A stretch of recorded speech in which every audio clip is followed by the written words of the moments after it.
No one at St. Margaret's General could say, with any certainty, when Naomi Strickland had started. Only that she had. And that within a month it felt as though she had always been there. She did not arrive with introductions. No supervisor walked her down the corridor on her first day announcing her name to the unit. No welcome email went out with a photo and a list of hobbies. She simply showed up for a SO 600 shift in a navy fleece zip-up over her scrubs. Hair pulled back so tight, it looked like it hurt, and clocked in at the nurse's station, as though she'd worked there for a decade. Her badge read N Strickland on. Nobody thought to ask us what the N stood for, and she never offered it. Trauma Bay 4 at St. Margaret's was the kind of place that built its own social order, out of exhaustion and adrenaline. The way understaffed units always do. People who'd survived 4 years together developed shorthand inside jokes, a pecking order that didn't need to be spoken because everybody already understood it. Into that closed little ecosystem walked a 31-year-old nurse, who didn't drink the break room coffee, didn't join the Friday debriefs at the pub down the street, and answered direct questions with the fewest words that would still count as an answer. Charge nurse Bethany Cross noticed it before anyone else did. Because noticing things was, in her opinion, her job. 3 weeks in, she remarked to one of the residents that the new girl had flat effect, that there was something missing behind her eyes when the bay went loud, when alarms started stacking up and everyone else's pulse climbed. Naomi's didn't seem to. She just moved faster, said less, and got there first. Dr. Aaron Pemberton, the attending who ran trauma with the easy authority of a man who had never once doubted his own competence, barely registered her existence for the first 6 weeks. Beyond confirming she could hang a bag of saline without supervision, he had trained at Western, done his residency in Toronto, and carried himself like both facts were tattooed somewhere visible.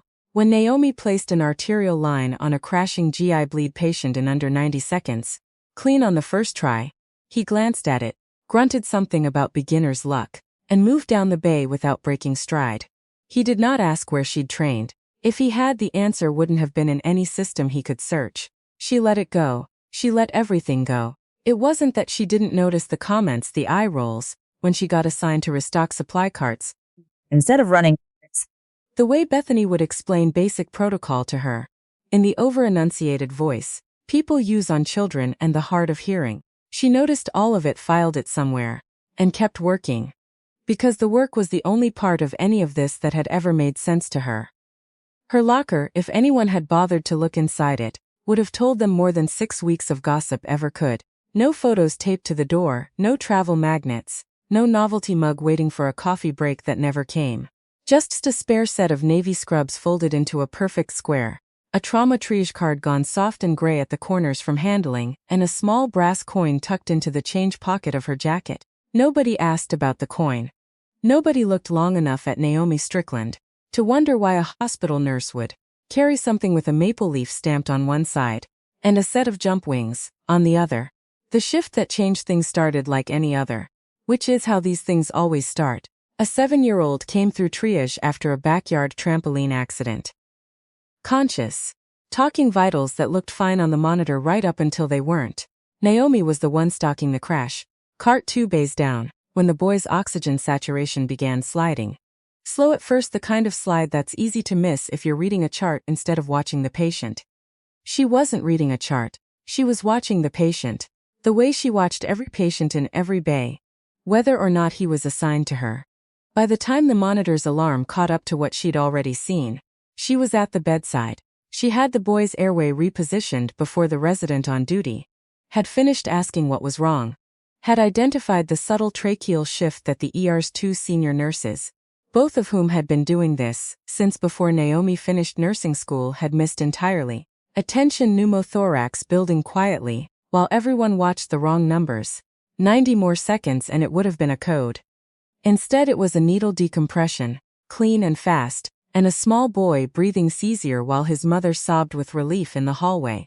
Naomi stepped back the second the attending arrived to take over, peeled off her gloves, and went to chart the supply restock she'd been doing before any of it started. Dr. Pemberton read the incident report 2 days later, and could not for the life of him explain how a nurse with 8 months in his department had caught something 3 more experienced clinicians missed. He didn't ask her. He mentioned it to a colleague over lunch instead. framed as a curiosity, an anomaly. By the end of the week, the story had been sanded down into something smaller. A fluke. A guess that happened to land. Nothing that needed real explaining. Naomi heard the revised version the way she heard. Most things that were said about her in rooms she'd supposedly already left. She didn't correct it. She ate her lunch alone in the stairwell that overlooked the staff parking lot, working through a paperback with a cracked spine.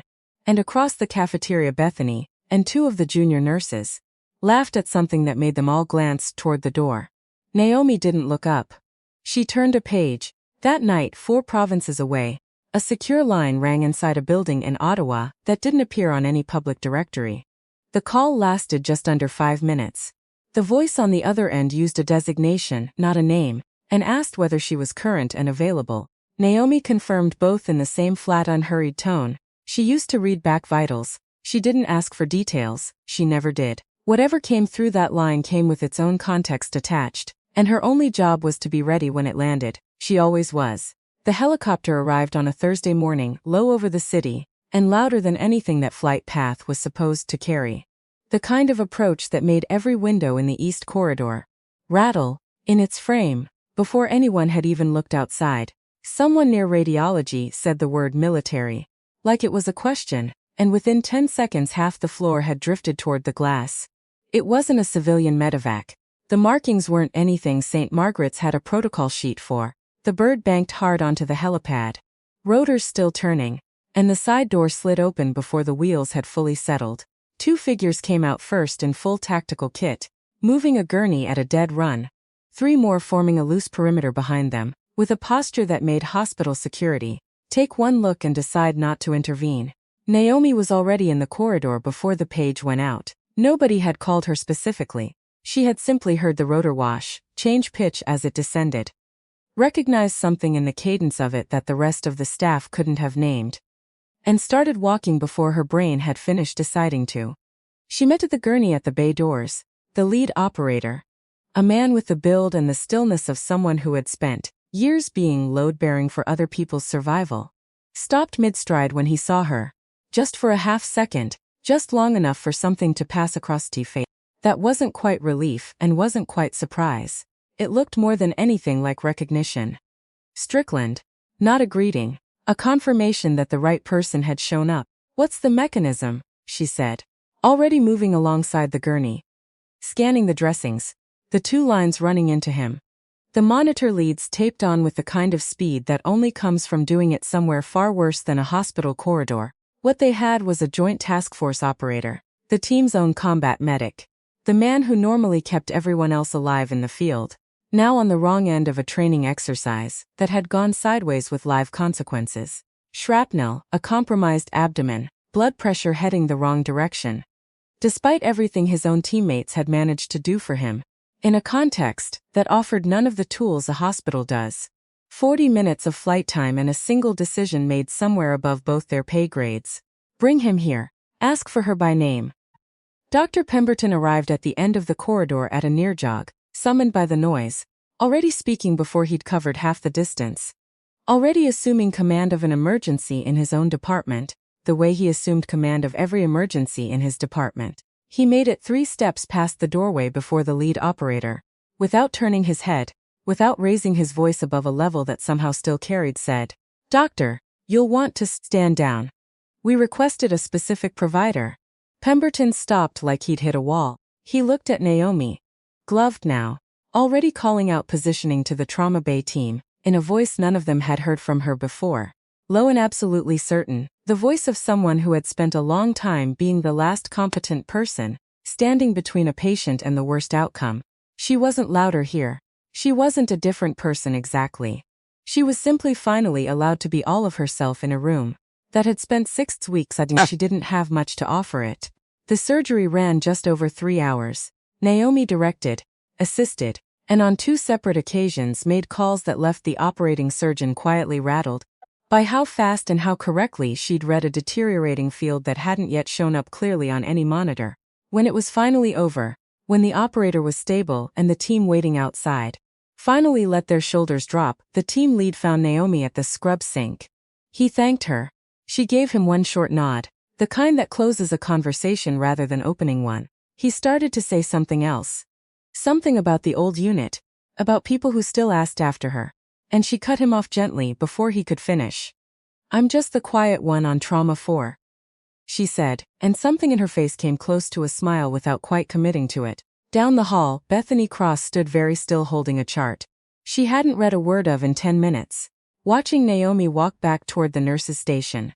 Like nothing unusual had just happened. Like a federal aircraft hadn't crossed half the country in a hospital full of people who'd spent 6 weeks deciding she wasn't worth a second look. Like the coin in her locker didn't have jump wings stamped into the brass. Nobody mocked the quiet nurse after that. Some lessons announced themselves quietly in a stairwell over a paperback nobody bothers to ask about. This one came in on a helicopter, and it never needed to be repeated twice.